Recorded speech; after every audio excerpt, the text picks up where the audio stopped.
오늘 하나님 말씀이 예레미야서 1장 1절부터 3절까지 요시야의 길이라는 제목으로 함께 말씀 나눴으면 좋겠습니다. 오늘도 하나님의 은혜가 우리 가운데 부어지길 간절히 소망합니다. 설교 전에 제가 질문으로 시작했으면 좋겠습니다. 여러분, 몸매는요 유전으로 결정될까요? 생활 습관으로 결정될까요? 제가 1부 때 이 질문을 했는데 성도님들이 저를 보고 막 웃으시더라고요. 무슨 생각을 하시는지 모르겠지만 심령을 관찰하는 제 눈으로 봤을 때 회개하시기를 바랍니다. 몸매는 유전으로 정해질까 습관으로 정해질까? 한 연구가가 연구를 했습니다. 인생을 30년 동안 다른 인생을 산 이 두 사람을 비교했는데, 이 사람은 일란성 쌍둥이입니다. 유전적으로 보면 거의 99%가 같기 때문에 이 둘을 비교하면 외부의 여건이 건강하게 미치는 영향을 잘 판단할 수 있다고 생각한 거죠. 한 사람은 철인 3종 경기 아시죠? 뛰고 수영하고 뭐 하는 사이클 타는 그 경기, 철인 3종 경기의 선수기도 하고 코치이기도 한 직업을 갖고 있었고, 또 한 사람은 하루 종일 앉아 있어야 하는 트럭 운전사의 직업을 갖고 있었습니다. 그들은 유전적으로 동일했기 때문에 동일한 결과가 나올 것이라고 한 번도 생각하지 않으셨지만, 여러분의 기대대로 아시는 바대로 몸매가 훨씬 더 철인 3종 경기 선수가 좋았습니다. 목사하지 말고 이거 할 걸 그랬습니다. 그리고 트럭 운전사보다도 그 철인 3종 경기 선수가 훨씬 더 골격도 크고 근육도 크고 혈관이나 심혈관 및 폐 기능이 훨씬 더 좋았다고 합니다. 이 연구의 결론이 이렇습니다. 베이글리라는 교수는 유전자는 바뀔 수 없으므로 예컨대 당신의 부모가 과체중이라면 당신 역시 날씬해지기는 쉽지 않을 것이나 그러나 이번 연구는 그것이 불가능하지 않다는 것을 보여준다. 이 말이 무슨 말이냐면요, 부모의 유전자가 통통한 유전자면, 뚱뚱하다고 얘기하지 않겠습니다. 통통한 유전자면 자녀도 통통한 유전자를 소유했을 확률이 굉장히 높은 거예요. 얼마나 속상합니까, 여러분? 우리 효준이랑 얘나 어떻게 해야 돼요? 주님, 제 유전자가 아니라 제 차의 유전자를 받게 하여 주시옵소서. 다행히 얼굴 크기는 저보다는 제 첫 쪽을 물려받은 것 같아요. 그런데 효준이가 이제 좀 약간 통통해지려고 하는 경향성이 눈에 보입니다. 어쩔 수 없다라는 거예요. 왜냐하면 유전이 그렇게 될 확률이 많으니까. 그런데 그 유전이 다가 아니라는 거죠. 어떤 삶을, 어떤 선택을, 어떤 식습관을 소유하느냐에 따라서 주어진 유전자도 다르게 열매 맺고 결과 맺을 수 있다라는 것입니다. 비슷한 결과가 하나 또 보여지는 이야기가 있습니다. 미국 뉴욕시 교육위원회라는 곳에서 한 부모의 영향이 자녀들에게 어떻게 영향을 끼치는가를 연구했답니다. 그래서 18세기의 두 사람을 표본 모델로 선정했습니다. 동시대에 같은 지역에 같은 경제적 조건을 갖고 있고 같은 가족 수를 가진 두 가정을 택했습니다. 한 가정은 프린스턴 대학 설립자인, 그리고 미국의 부흥운동을 일으켰던 조나단 에드워즈의 가정이고, 또 다른 가정은 뉴욕에서 술집을 경영하고 있는, 그래서 거부가 된 마커스 슐츠라는 가정이었습니다. 5대에 걸쳐 조사를 했더니 조나단 에드워즈의 가정은 약 896명의 자녀가 태어났습니다.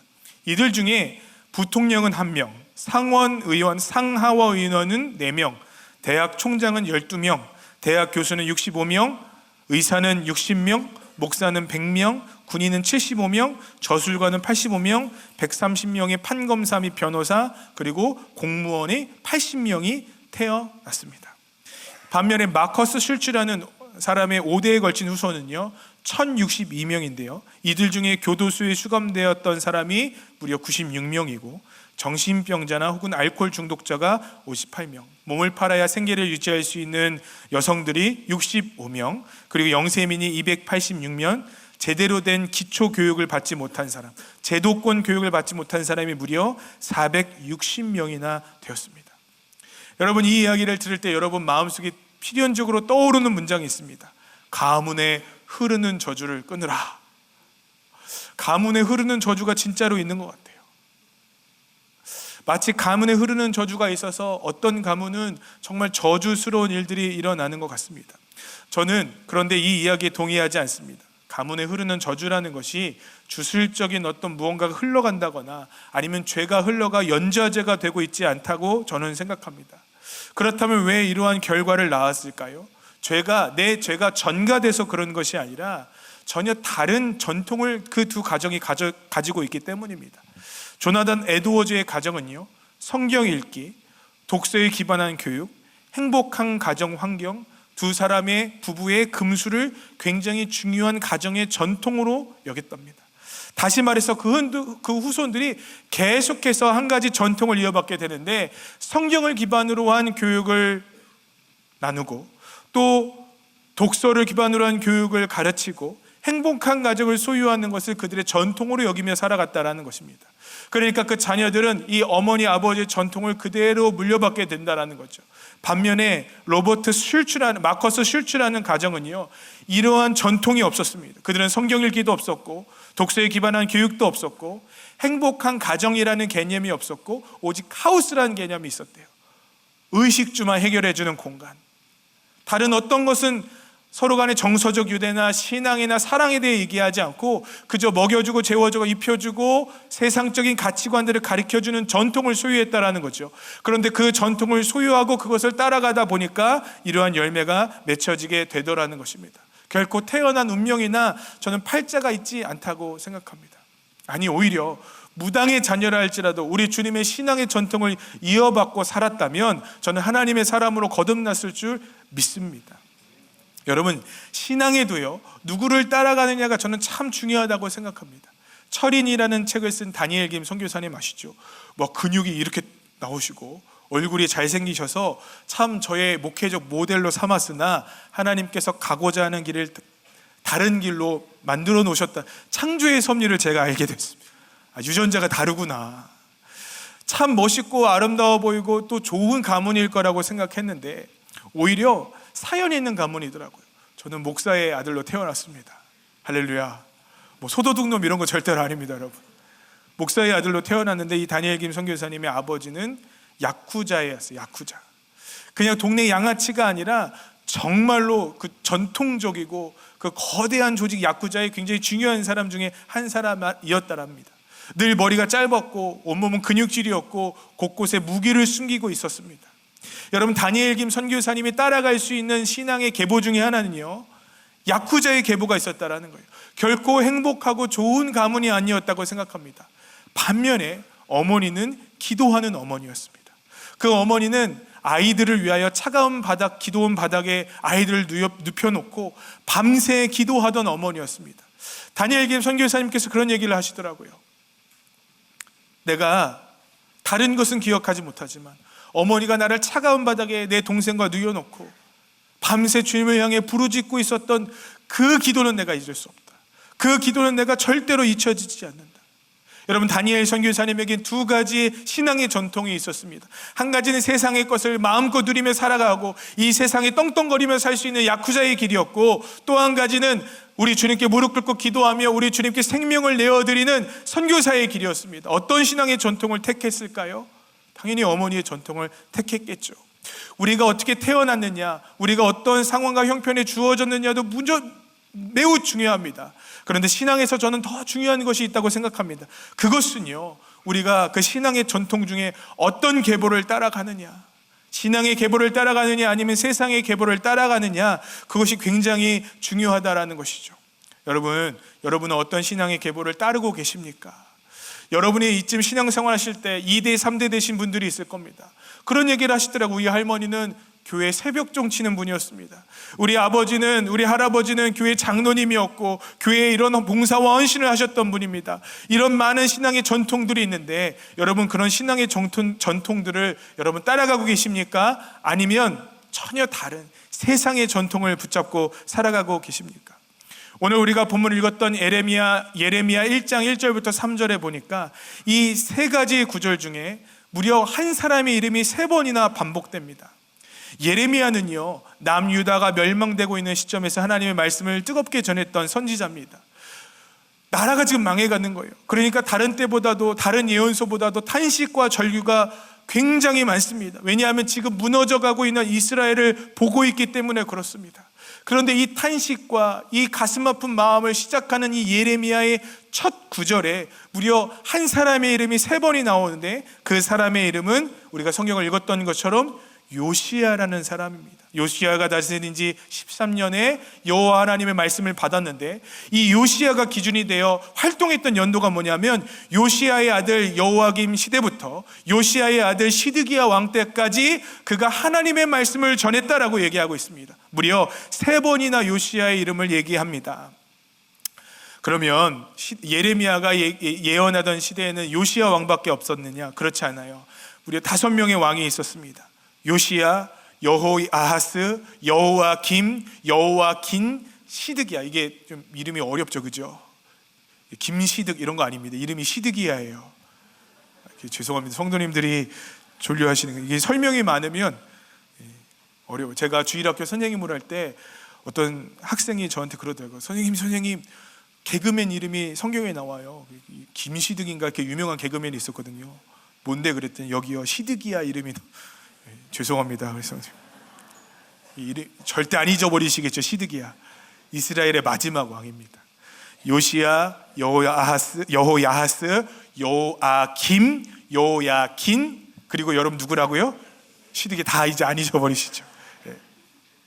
5명의 왕이 있었는데 이 5명의 이름이 열거되는 것이 아니라 누구의 아들, 누구의 아들, 누구의 아들이라고 얘기하면서 요시야라는 사람의 이름이 주목받게 되더라는 것입니다. 예레미야 신학적으로 보면 이 요시야는 여호와김이나 시드기야 왕에게 모범이 되는 왕이었어요. 그리고 예레미야는 지금 터질 듯한 가슴으로 하나님의 마음을 전하는데 뭐라고 얘기하냐면, 다른 계보를 쫓을 것이 아니라, 너희들이 여태껏 섬겼던 누구의 길을 쫓을 것이 아니라 바로 요시야의 길을 선택해야 한다라고 얘기하는 것입니다. 여러분, 우리가 요시야의 길을 선택할 수 있게 되기를 주님의 이름으로 축복합니다. 신앙에는 늘 계보가 있습니다. 어떤 길을 선택하느냐, 그것은 우리의 책임이라는 것이죠. 어떤 길을 선택하느냐의 기로에 서 있는 것이 저는 신앙생활이라고 생각합니다. 요시야의 길을 생각하면서 또 한 명의 왕이 생각났습니다. 그 사람의 이름은 여로보암이라는 왕입니다. 여로보암은 아시는 것처럼 솔로몬이 죽고 난 다음 북이스라엘과 남유다로 나누어지는 그 격변기에 초대 북이스라엘의 왕으로 세움받은 사람입니다. 이 북이스라엘의 왕이라고 하니까 마치 쿠데타를 일으키고 솔로몬의 마음을, 그리고 하나님의 마음을 아프게 해드릴 왕 같지만, 실은 성경에 보면 하나님께서 그에게 기름 부으셨다고 얘기합니다. 그리고 뭐라고 얘기하느냐, 네가 만약에 하나님의 마음에 합당한 사람만 되기만 한다면 내가 다윗에게 행했던 그 약속을 여로보암 너에게 줄 것이다 라고 얘기합니다. 열왕기상 11장 37절부터 38절에 나옵니다. 여러분, 여로보암은 하나님의 축복을 받았습니다.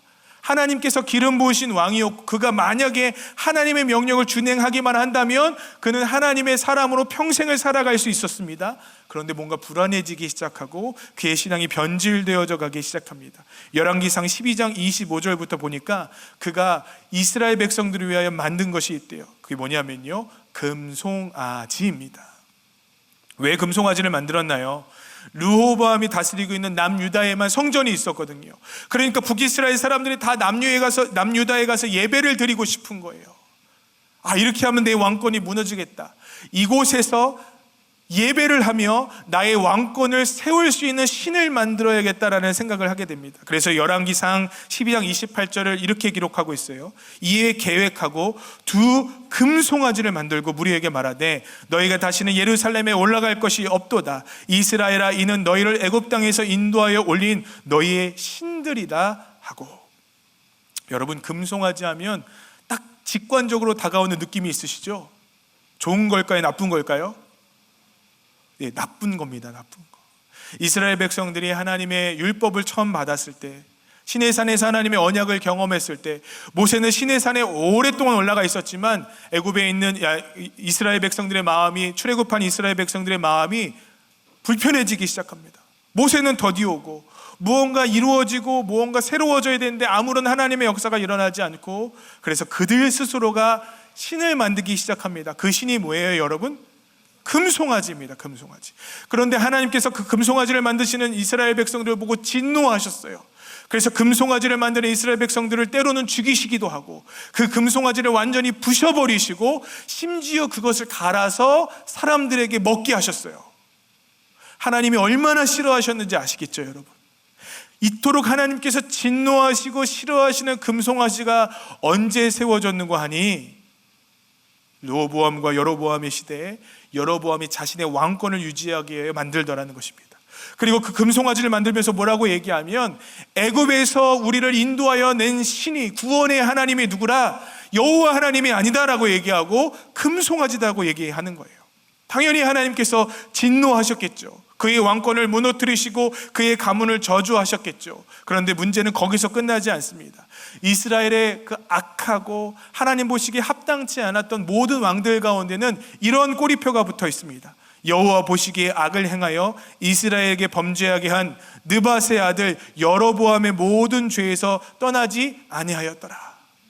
악한 왕들에게 다 한 가지 꼬리표가 붙는데 그것은 뭐냐면 느밧의 아들 여로보암의 죄에서 떠나지 아니하였더라라는 겁니다. 여러분, 영적인 별명이 하나 붙었어요. 그 별명은 뭐냐면요, 하나님이 가장 싫어하시는 일을 한 사람, 악한 사람의 대부, 악한 사람의 시초라는 별명을 여로보암이 얻게 되더라는 것입니다. 그리고 여로보암의 길을 걸어갔던 모든 사람들에게 그 꼬리표가 붙더라는 것입니다. 여러분, 우리에게도 영적인 별명이 붙여진다는 것 아십니까?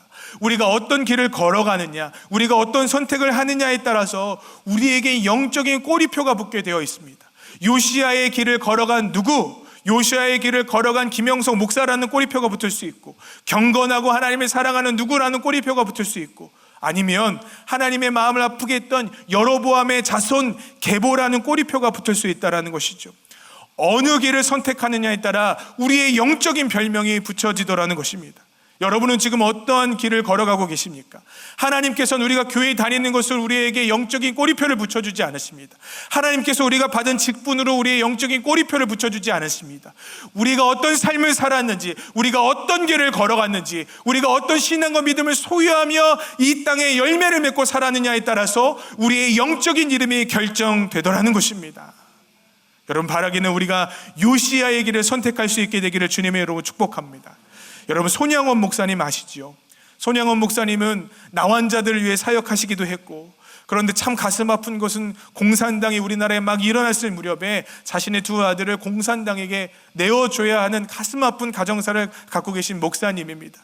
그런데 이분이 사랑의 원자탄이라고 불리는 이유는 자신의 두 아들을 죽였던 그 공산당원, 이름을 안재선이라고 하는데, 이 안재선이라는 사람을 다시 자신의 양아들로 삼았습니다.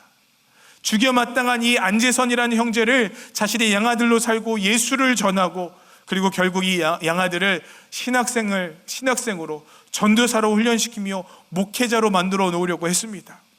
그런데 손양원 목사님이 일찍 소천하셨어요. 그러자 이 안재선이라는 분의 믿음이 아마 흔들렸던 것 같아요. 저는 이해가 가요. 뜨거운 마음으로 예배를 드리지만 주변에 있는 사람들은 소곤소곤 거렸겠죠. 저거 살인자의 아들 아니야, 저거 하나님이 싫어하시는 사람 아니야 라는 그 이야기들을 하며 살았겠죠. 손양원 목사님이 계실 때에는 든든히 이 안재선이라는 형제를 지켜줄 수 있는 사람이 있었지만, 손양원 목사님이 소천하시니까 아무도 이 형제를 지켜줄 사람이 없었던 겁니다. 여러분, 그러니까 다른 사람이 아픈 것을 들춰내지 마십시오. 가정사와 약점과 어려운 부분들을 들춰내지 마십시오. 제가 들었던 가장 가슴 아픈 말은 뭐냐면요, 어떤 성도님이 교회에서 문제가 있었어요. 그때 그 담임 목사님이, 저는 아닙니다 여러분, 그 담임 목사님이 당신의 자녀가 아픈 것은 목회자에게 불순종했기 때문이야, 그렇게 얘기하시더래요. 그 얘기를 듣는데 가슴이 무너지더라고요. 저도 아이가 아프잖아요. 얼마나 그게 치명적이고 얼마나 그게 가슴 아픈 얘기인데요. 우리가 툭하는 그 얘기가 한 사람의 믿음을 올리기도 하고 한 사람의 믿음을 끌어내리기도 합니다. 아마 안재선이라는 청년의 마음이 그렇게 무너졌던 것 같아요. 이후로는 다시는 교회 다니지 않았어요. 다시는 예수님 믿지 않았어요. 이 안재선이라는 청년이 그리고 결혼을 하고 일상적인 삶을 살다가 손양원 목사님과 마찬가지로 40대 중반에 후두암에 걸려서 세상을 떠나려고 하는데 그 아들에게 이렇게 유언을 했답니다. 아들아, 너는 신학교회가 반드시 목회자가 되어야 한다. 자신은 그 길을 못 갔지만 아마도 그 마음의 짐이 평생에 남았던 것 같아요. 교회 다니지도 않고 교회 다니라는 얘기도 없었던 그 안재선이라는 분이 자신의 아들에게 이렇게 유언했어요. 너는 꼭 신학교에 가서 목회자가 되어야 한다.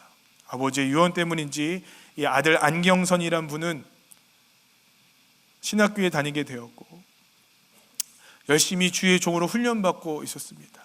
그런데 어느 날이었어요, 여러분. 이 안경선이라는 분은, 신학생은 아버지가 손양원 목사님의 아들을 죽인 범인이라는 것을 모르고 있었어요. 평생 입을 닫고 사셨으니까. 그런데 어느 날 영화와 책을 통해서 알게 되어지는데, 자신의 아버지가 손양원 목사님의 아들을 죽인 살인자라는 것을 알게 되었습니다. 그런데 아버지는 얄궂게도 자신을 신학교에 보내버리고 세상을 떠나버렸어요. 이게 무슨 세상의 아이러니입니까? 그죠? 영화보다 더 영화 같은 일이 벌어진 거예요. 마음에 갈등이 되기 시작하더래요. 살인자의 아들이 주의 종의 길을 걸어가는 게 맞을까? 살인자의 자녀로 살아가는데 내가 과연 이 길을 제대로 걸어갈 수 있을까? 하나님의 은혜로 내가 목사가 된다고 얘기할 수 있을까? 그 정죄감이 밀려오기 시작하는데 이게 한도 끝도 없이 밀려오더랍니다. 그렇게 제2의 방황기를 보냈고 제2의 사춘기를 보내고 있던 어느 날쯤에 멀찍이 교회의 종소리가 울려 퍼지대요. 꽝꽝꽝. 그때 뭔가 모를 마음에 감동이 일어나기 시작하고, 뭔가 모를 신앙에 하나님의 부어주시는 은혜가 부어지기 시작하고, 예수 그리스도의 십자가의 사랑이 정말로 믿어지기 시작하며, 어느 날 우리 주님께서 이 안경선이라는 분에게 물어보시대요.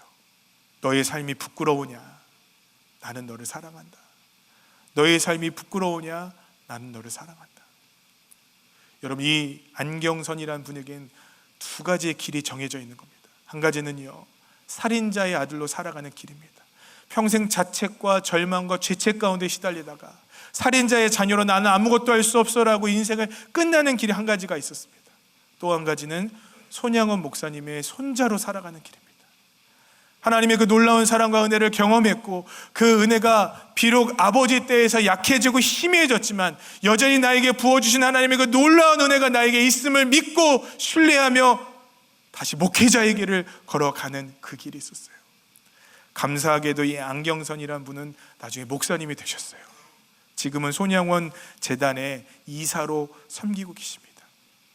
뭐라고 얘기하냐면, 하나님의 은혜가 이 죄된 자를, 살인자의 자녀를 하나님의 자녀로 바꾸어 놓아 주셨습니다라고 고백하더라고요. 여러분, 이 사람에게는 분명히 두 가지 인생의 길이 있었습니다. 살인자로 살아갈 길, 죄책과 절망과 세상 가운데 살아갈 길, 또 한 가지는 용서받은 하나님의 자녀로 손양원 목사님의 손자로 살아갈 수 있는 길이 있었을 때, 어떤 신앙의 전통을 선택할 것인가라는 기로에 서 있었을 때 하나님의 은혜를 신뢰하고 의지하며 하나님의 길을 선택하더라는 것입니다. 여러분, 부끄러운 것으로 따지면 우리도 마찬가지라고 생각해요. 생명의 일로 가기에 우리가 너무 부끄러운 것이 많다고 생각합니다. 여러분, 저는 목사로 살아가기에 참 부끄러운 것이 많은 사람입니다. 어쩌면 제 앞에 지금 두 가지 길이 놓여 있을지도 몰라요. 살인자라는 누명을 쓰고 오명을 쓰고 살인자라는 손가락질 일을 받으며 살아야 되는 그 안 목사님처럼 저에게도 죄인이라는 오명을 평생 짊어지고 살아가야 하는 길이 있을지 모르겠습니다. 그런데 여러분, 또 한 가지의 길이 있어요. 그것은 우리 주님께서 우리를 사랑하셔서 우리를 위하여 십자가 지시고 우리에게 새로운 삶의 소망을 주신 생명의 길이 저에게 있다라는 거죠. 우리에게 있다라는 거죠. 여러분, 그 선택의 기로에 서 있다면 우리 예수님의 길을 선택하시기를 간절히 소망합니다. 에스겔서 18장 32절에 하나님의 말씀이 나옵니다. 주 여호와의 말씀이니라. 죽을 자가 죽는 것도 내가 기뻐하지 아니하노니. 여러분, 죽을 자가 죽는 것을 주님께서 기뻐하지 않으신대요. 주님을 멀리 떠나 있고 첫사랑을 잃어버리고 하나님의 영광을 잃어버린 채 이 감옥 가운데 살아 죽어가는 영혼들을 주님께서 기뻐하지 않으신대요. 돌이키고 살아가는 것이, 살아나는 것이 우리 주님의 하나님 아버지의 뜻이라는 것입니다. 너무 늦었다고 생각하십니까? 돌아가기엔 너무 멀리 왔다고 생각하십니까?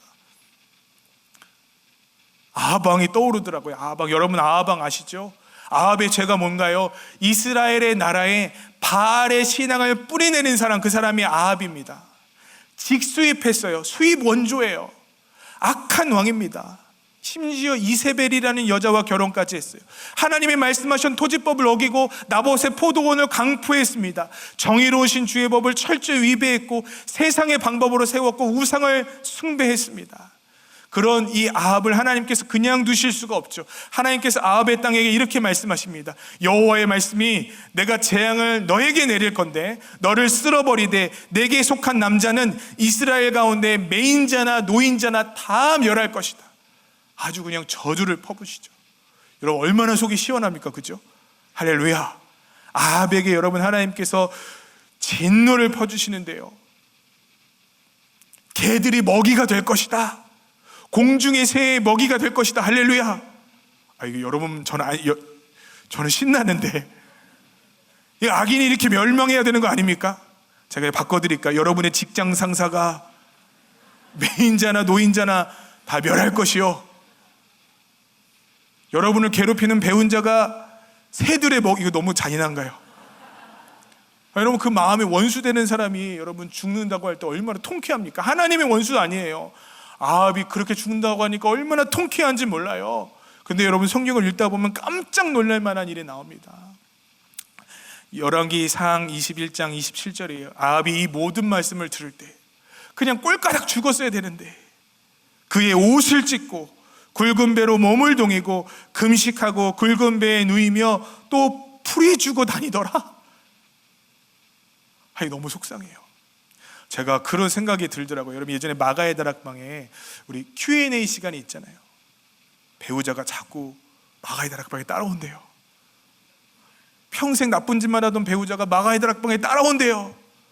이놈이 구원받을까 봐 너무 걱정이 된대요. 어떻게 해야 되냐? 이 악인이 회개할까 봐 너무 어려운 거예요, 마음이. 여러분 지금 아합이 그 짓을 하고 있는 겁니다. 그냥 꼴까닥 죽어야 마땅한데 뭐라고 얘기합니까? 그의 옷을 찢고. 옷을 왜 찢어요 여러분? 굵은 배로 몸을 동이고 금식하고 굵은 배에 누워서 풀이 죽어 다니더라. 이건 절대 용납할 수 없어요, 그죠? 그냥 죽여야 마땅하죠.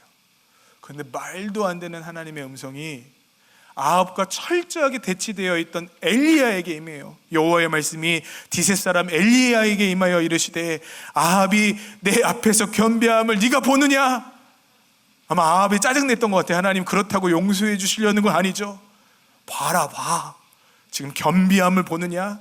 그가 내 앞에서 겸비함으로 내가 재앙을 저희 시대에 내리지 아니할 것이다. 엘리야에게 그 음성을 주시는 거예요. 하나님께서 왜 이 본문을 주셨을까요? 이 말씀을 주셨을까요? 회개의 능력을 보여주시려고요. 다 늦었다고 생각해요 여러분. 매인 자나 풀어진 자나 다 멸하여질 것이라는 하나님의 진노를 받았는데 왜 풀이 죽었는지 모르겠어요. 왜 굵은 배를 읽었는지 모르겠어요. 그런데 그 마음이 두렵고 떨림으로 하나님의 심판대가 두려워지기 시작했나 봐요. 그가 철저히 회개하기 시작합니다. 그러자 하나님께서 그 회개마저도 들으세요. 아합의 회개마저도 들으시더라는 거예요. 그들의 재앙을 유월시켜 주셨습니다. 아직 끝났다고 생각할 때 하나님의 은혜가 얼마나 큰지를 보여주시는 하나님의 말씀이라고 생각합니다. 왜 예레미야는 요시야의 길을 그토록 얘기했을까요? 요시야는요 여러분 저주받은 가문의 사람입니다. 그의 할아버지는 므낫셋이라는 왕이었는데 이 므낫셋에 대해서 이렇게 평가합니다. 아모리 사람들의 행위보다 더욱 심하였다. 악한 자들보다 더 악했다라는 거예요. 아주 악한 자들보다 훨씬 더 악했던 사람이 누구냐면 하나님의 사람이라고 여겼던 왕이, 유다의 왕이, 이 므낫셋이라는 왕이 아주 악한 일을 골라했다라는 겁니다. 우상을 숭배하고요, 음란하고요, 악한 일들을 골라했던 왕이 이 므낫셋이라는 왕이었습니다. 이 므낫셋이라는 왕이 하나님께 범죄하자 하나님께서 이 가문에게 이렇게 말씀하십니다. 이 가문에게 내가 저주를 내릴 텐데 이 가문이 이 말씀을 들은, 저주의 말을 들은 자들마다 그 귀가 울릴 것이다. 하나님의 저주를 들은 자들마다 그 귀가 울릴 것이다. 므낫셋 가문에게 내려진 저주예요.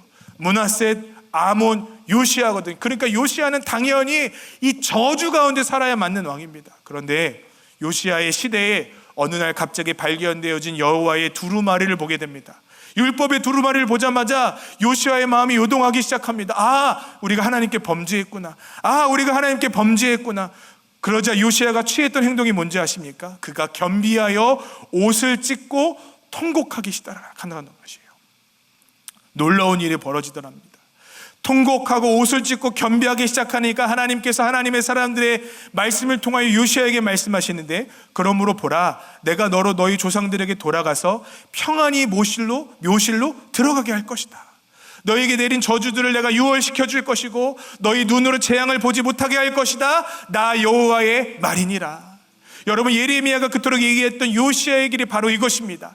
다 늦었어요. 다 망해먹었어요. 지금 기울어져 가고 있는 거예요. 쓰러져 가고 있는 거예요. 그때 그 모든 재앙을 돌이키고 그 모든 아픔들을 돌이키고 그 모든 어려움들을 돌이키는 회개의 길을 요시아가 걸어가더라는 것입니다. 요시아의 길이 바로 무엇일까요? 끝났다고 생각할 때, 망했다고 생각할 때에도 여전히 주님을 바라보며 주님을 의지하며 주님의 길을 걸어갔던 사람이라는 것입니다.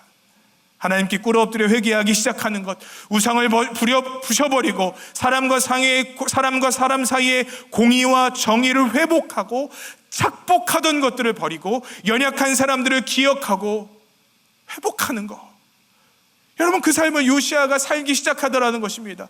단순히 울고 통곡하는 것이 아니라 철저한 삶의 유턴이 지금 다 난파되어 쓰러져가는 그 가문 가운데 일어나기 시작하는 겁니다. 놀라운 일이 벌어지죠. 하나님께서 그 기도를 들어주세요. 아합의 기도를 들어주셨고 요시아의 기도를 들어주셨습니다. 지금 죄악으로 치닫고 있는 이스라엘 백성들 가운데 예레미야가 요시아의 길을 선택해라, 요시아의 길을 따라가라고 얘기하는 이유가 뭘까요? 아직 늦지 않았다라는 거예요. 아직 길이 있다라는 겁니다. 다시 회복할 수 있는 은혜가 있다라는 거예요. 늦지 않았어요, 여러분. 늦지 않았대요. 우리 주님께서 우리에게 아직 요시아의 길이 있다고 말씀하시는 줄 믿습니다. 채사캄이라는 아이를 여러분 기억하시는지 모르겠습니다. 우리 교회 성도님들이 이 케냐에서 수술 받으러 온 아이를 잘 보살펴 주기도 했고 또 선물을 주시기도 했고 도와주시기도 했습니다. 이 채사캄은 케냐의 포콧이라는 지역에 사는 아이입니다. 근데 어렸을 때 어떤 일로 말미암아 다리가 부러졌는데 이 뼈가 제대로 붙어야 되는데 다른 곳에 붙어 있는 거예요. 그러니까 당연히 절 수밖에 없겠죠. 평생 절며 살아가는 한 사춘기 소녀였습니다. 이 소녀를 보고 김성준 목사의 마음이 참 아팠던 것 같아요. 그래서 자신의 교인이었던 이 채사캄이라는 아이에게 설득을 하기 시작했습니다. 내가 너의 사진을 갖고 한국에 있는 의사들에게 문의해 볼 텐데 너 만약에 수술해서 건강해질 수 있다면 너 수술 받을래? 그랬더니 채사캄이 뭐라고 얘기하냐면 자기는 절대 안 받겠대요. 두 가지 이유가 있는데, 첫 번째로는 수술을 해도 자신의 다리가 건강해질 거라는 소망이 없대요. 이미 이렇게 된 거 어떻게 아니에요. 두 번째로는 너무 아프고 힘들 것 같으니까 그냥 이렇게 살아가고 싶대요. 한국에 가 수소문을 해보니까 한국의 의료기술이 발달해서 그런지 몰라도 수술을 하면 이 아이는 정상적인 걸음을 걸을 수 있다는 판정을 받았어요. 여러분 어떻게 하시겠습니까? 여러분이 채사캄이라면 수술 받으시겠어요? 안 받으시겠어요? 아니, 저는 당연히 가서 받을 것 같아요. 수술비도 다 대준대요. 병원비도 다 대준대요. 심지어 비행기 티켓도 대준대요. 그런데 채사캄이 안 간다는 거. 왜냐면 난 이미 끝났어요. 그럴 필요가 없어요. 겨우 채사캄이라는 아이를 설득한 다음에 이 아이의 아버지를 찾아갔어요. 이 아이 내가 한국에 가서 수술하고 싶습니다. 아버지 아이가 허락했을까요? 허락하지 않았을까요? 허락 안 했어요. 죄송해요, 우리 여자 성도님들께. 여자 아이가 뭐 수술을 해갖고 똑바로 걸을 필요가 뭐가 있냐고. 그냥 저렇게 살면 된다고. 괜찮다고. 그래도 된다고. 그 아버지를 또 열심히 설득했어요. 포기하지만 않으면 걸을 수 있다고. 여권을 만들러 갔더니 이 아이는 아예 출생신고도 돼 있지 않은 애더라고요. 그래서 생일도 만들어주고 출생신고도 해주고 여권도 만들어 수술시켜줬어요. 그렇게 다시 포콧으로 돌아가고 싶다, 염소를 보고 싶다 노래를 부르던 아이가 지금은 걷고 여러분이 헌금하신 그 고아원에 이 아이가 살고 있어요. 어제 설교하다가 이 아이가 떠올랐습니다. 이 아이는요, 사실은 억지로 수술을 시켰습니다. 많은 성도님들의 도움으로 이 아이는 겨우 수술을 받았지만 감사하고 기뻐하는 마음으로 수술을 받고 하는 것이 아니라, 이 수술을 정말 기다리며 수술을 받은 것이 아니라 억지로 끌려가서 수술을 받았어요. 여러분, 억지로 끌려가서 수술을 받았는데 그 수술이 이 아이를 지금 걷게 해요. 하나님과 우리의 관계도 이런 거 아닐까요, 여러분? 지금 하나님께서 우리를 억지로 끌어안치시려고 하는 거 아닐까요? 우린 너무 늦었다고 생각해요. 우린 너무 끝났다고 생각해요. 우린 이미 마지노선을 넘었다고 생각해요. 그러나 하나님은 끝이 아니라고 얘기하고 있습니다. 우리 주님께 다름 받을 때 우리 주님께서 우리에게 새로운 길을 열어주실 수 있다는 것이죠. 그것이 바로 요시야의 길이라는 것입니다. 세상은 늦었다고 얘기합니다. 그러나 우리 주님에게 늦은 것이 없습니다. 가늠하다 붙잡힌 여인을 보십시오. 그 여인은 여러분 너무 늦었어요. 이미 온몸은 찢겨졌습니다. 사람들에게 창렬하는 딱지가 붙은 여자입니다. 이 여인을 향해서 사람은 돌을 던지기 시작합니다. 그리고 그 여인은 죽기 직전에 처해져 있습니다. 이스라엘의 율법은요, 가늠하다 붙잡힌 남녀를 이렇게 처벌합니다. 우선은요, 평지보다 조금 낮은 구덩이를 만들어 놓습니다. 그리고 사람들이 주변에 여러분 이런 조약돌이나 야구공만한 돌을 던지는 게 아니라 사람 머리만한 돌을 던져 놓습니다. 사람 머리만한 돌을 그 구덩이에 던져 놓기 시작하면 그 안에 있는 사람들은 맞고 쓰러져 기절하겠죠. 그리고 돌아가는 거예요. 그 시체를 수습한다거나 그 시체에 대해서 어떤 행동도 하지 않고 그냥 돌무덤을 만들어 놓습니다. 그것이 처형의 방법이에요. 지금 이 가늠하다 붙잡힌 여인은 이 처형을 당하고 있는 겁니다. 사람들이 돌을 들어 이 여인을 던지려고 할 때 우리 예수님께서 간섭하셨어요. 우리 예수님께서 개입하셨어요. 다 끝났는데요. 요한복음 8장 10절부터 11절에 이렇게 얘기합니다. 예수께서 일어나서 여자 외에 아무것도 없는 것을 보시고 이르시되, 여자여, 너를 고발하던 그들이 어디 있느냐? 너를 정죄한 자가 어디 있느냐? 대답하되 주여 없나이다. 예수께서 이르시되, 나도 너를 정죄하지 아니하노니 가서 다시는 죄를 범하지 말라 하시니라. 이 여인은 너무 늦었다고 생각했지만 이 여인 앞에는요, 아직 놓여있는 요시야의 길이 있었다라는 것입니다. 여러분, 이 길이 우리에게도 놓여있음을 믿음의 눈을 떠 보시기를 주님의 이름으로 축복합니다. 아직 늦지 않았어요. 여러분, 주님은 우리에게 아직 끝이 아니라고 말씀하십니다. 여호야김은, 시드기야는 지금 예레미야 음성을 들어야 합니다. 둘 앞에 놓여있는 요시야의 길을 걸어가라고 얘기하는 겁니다. 여러분, 이 가운데 첫사랑을 잃어버린 그리스도인들이 얼마나 많겠습니까? 타락한 삶을 살고 있는 그리스도인들이 왜 없겠습니까? 주님의 은혜를 잃어버린 그리스도인들이 왜 없겠습니까? 그리고 끝났다고 생각하는 그리스도인들이 왜 없겠어요? 나는 안 돼. 나는 이미 이것이 습관이 되어 굳어져 버린 사람들이야. 아니에요, 여러분. 요야김 같은 우리들에게도, 시드기야 같은 우리들에게도 예레미야가 지금 선포하는 것이 있습니다. 요시야의 길을 걸어가라. 여러분, 우리에게 두 가지 길이 있어요. 요시야의 길이 있습니다. 한 가지는요, 우리가 여태까지 살던 그 길을, 여로보암의 길을 걸어가는 그 길이 있어요. 어떤 길을 선택하시겠습니까? 너무 늦은 것 같아도, 너무 멀리 온 것 같아도 여러분, 뒤를 돌아보면 우리 주님께서 계십니다. 우리 주님께서 우리를 추적하고 계십니다. 존 스토트 목사님이 나는 어떻게 그리스도인이 되었는가 라는 책을 썼을 때 제1번에 천국의 사냥개라는 시를 넣어놨어요. 천국의 사냥개. 하나님의 은혜가 그렇게 나를 따라오더라는 거예요. 사냥개가 마치 먹이를 놓치지 않으려고 추적하는 것처럼 주님의 은혜가 나를 추적하더라는 겁니다. 그래서 결국 그 은혜가 나를 물어뜯어서 가던 길을 돌이켜 하나님의 백성으로 삼아주셨다는 거예요. 요시야의 길이 바로 그것이 우리를 추적하는 은혜. 할렐루야. 우리를 새롭게 하실 수 있는 새로운 기회. 여러분, 그 은혜가 우리 앞에 놓여져 있는데 걸어가지 않으시겠습니까? 죽지 마시고 포기하지 마시고 주님의 길을 가기 위해 돌이키는 저와 여러분 되시기를 주님의 이름으로 축복합니다. 우리 찬양하고 함께 기도했으면 좋겠습니다. 십자가 그 사랑 멀리 떠나서 이 창의 후렴의 가사를 고백했으면 좋겠어요. 주 나를 보호하시고 나의 붙드시니 나는 보배롭고 존귀한 주님의 자녀라. 우리 앞에 있는 요시야의 길을 주님 의지하며 고백하는 것입니다. 우리 찬양하고 함께 기도하길 원합니다. 찬양하겠습니다. 십자가 그 사랑, 십자가 그 사랑 멀리 떠나서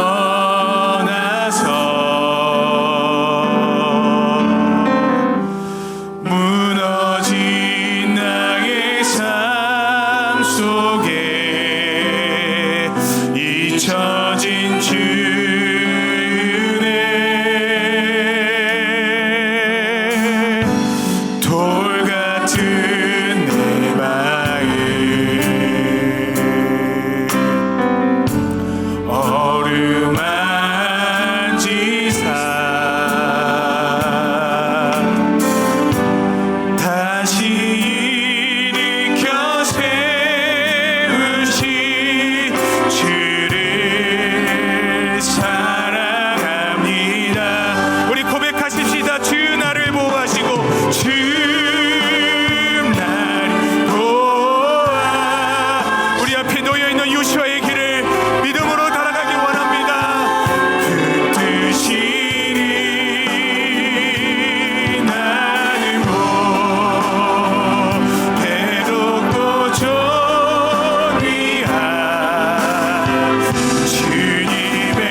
사막의 강물과 광야의 길을 내시는 주님이십니다. 그런 주님께서 우리에게 예비하여 주신 요시아의 길이 우리 앞에 놓여 있음을 믿음으로 선포합니다.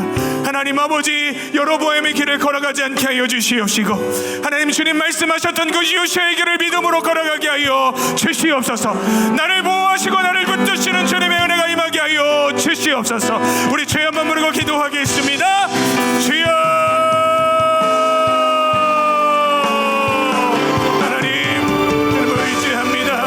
사막의 광을 내시고 광야의 길을 내시는 주님의 은혜가 하나님 오늘 이 시간에 우리 가운데 부어질 줄 믿습니다. 그 길을 주님께서는 요시아의 길이라고 말씀하셨습니다. 돌이키고 주님을 의지하고 하나님 우리 모든 삶의 아버지 방향을 주님께로 향할 때에 하나님 아직 늦지 않은 은혜가 임했음을 믿습니다. 하나님 아직 늦지 않은 주의 은혜가 임했음을 믿습니다.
주의 음성을 듣게 하여 주시옵소서. 하나님, 우리를 붙잡고 우리를 마음 힘들게 하는 그 죄악을 버릴 때 하나님, 우리 주님께서 다시 한번 우리에게 은혜를 부어주심을 주여 믿음으로 선포하게 하여 주시옵소서. 주님께서 예비하여 주신 요시아의 길이 있음을 하나님 믿음의 눈으로 보게 하여 주시옵소서. 오늘 괴롭게 하고 힘들게 하는 그 죄악을 버려버리게 하여 주시옵소서. 하나님, 이 시간에 하나님 그 죄악의 크고 놀라운 힘 때문에 주저하는 심령들이 있다면 그들에게 용기를 더하여 주시옵소서. 하나님, 그들을 살려 주시옵소서.